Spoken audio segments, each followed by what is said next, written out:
Aunt Nancy and Old Man Trouble.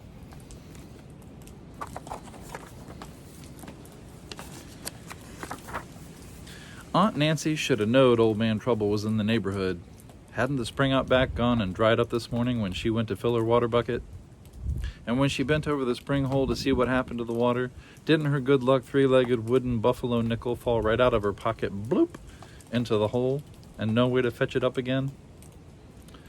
Here was the sun barely poking up in the sky, and already bad luck was hopping around like rabbits at a family reunion. Aunt Nancy should have knowed Old Man Trouble was around all right.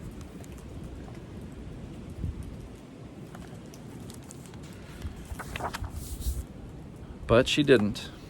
When there came a knocking and a thumping at her door, what did she do but open it? And there stood Old Man Trouble.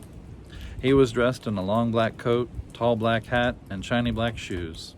He was swinging a silver-headed walking stick, and his pointy white teeth gleamed in his pointy black beard.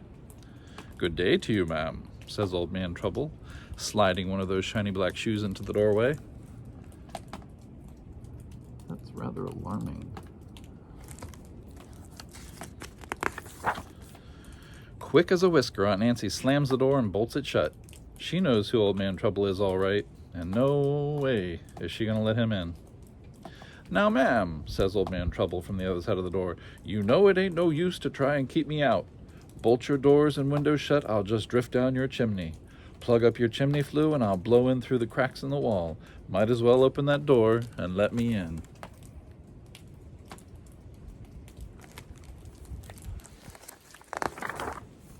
Old Man Trouble keeps knocking on the door.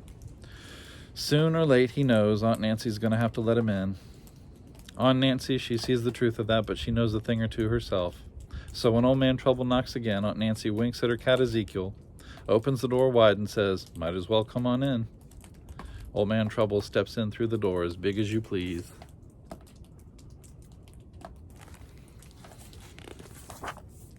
Ezekiel takes one look and he hisses and howls and shoots out the door faster than a firecracker on the 4th of July. Fast as he is, Ezekiel isn't fast enough. The door nips shut on his tail and he lights off for the nearest tree, yowling and howling. That's the kind of thing that happens when Old Man Trouble comes around.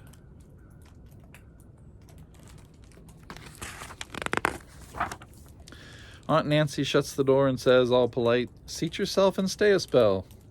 "Don't mind if I do," says Old Man Trouble. "I wouldn't say no to a cup of tea, neither." So Aunt Nancy puts the kettle on the fire, and the next thing you know, the fire's gone out. And when she blows on the coals to start it up again, all she gets is a face full of ashes. Out of the corner of her eye, she spies Old Man Trouble grinning.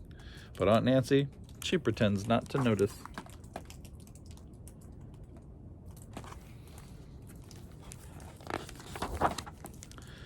"Well, now here's a blessing," says Aunt Nancy. "The fire's gone out, and a good thing, too, on a hot day like this. I'll just get you a nice cool glass of water. There's a drop or two left in the bucket." Aunt Nancy reaches for a glass of water, and don't that glass just kind of jump sideways out of her fingers, splash water down her front, and crash in a million pieces on the floor? Old Man Trouble's still grinning through his beard, but Aunt Nancy, she makes like she don't see him.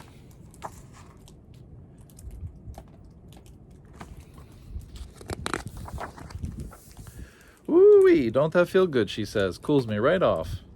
Old Man Trouble, he's not quite grinning it so big as Nancy sweeps up the pieces. "And there's another blessing," she says. "Didn't that glass have a crack in it? And me, too cheap to throw it out?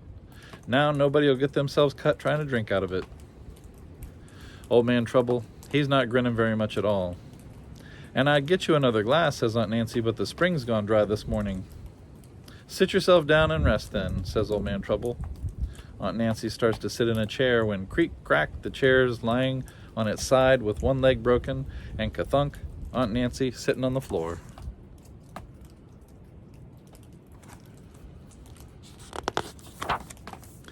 "Now ain't that a mercy," Aunt Nancy says, picking herself up. "Just when I was wondering where I was going to get me some kindling wood." Old Man Trouble stomps his silver-headed walking stick on the floor. Aunt Nancy can see he's mighty upset. "Don't nothing bother you, ma'am?" says Old Man Trouble through his teeth. "Not today it don't," says Aunt Nancy, fetching her rocking chair. "I just knowed it was my lucky day when I saw that spring dried up this morning. No more mud tracking up my floor, no more dampness aching in my bones."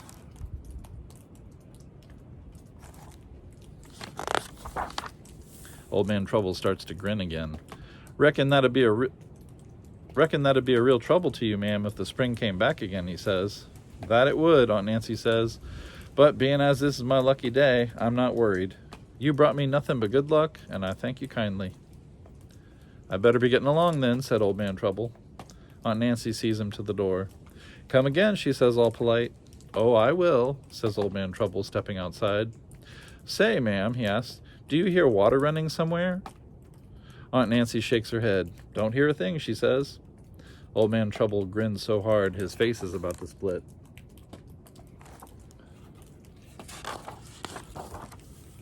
You will, ma'am, he says. He tips his hat and sets off down the road, swinging his walking stick and humming to himself. Aunt Nancy watches the back of Old Man Trouble all the way down the road. All the while, she's listening to the sweet sound of water gurgling, and she's grinning pretty big herself.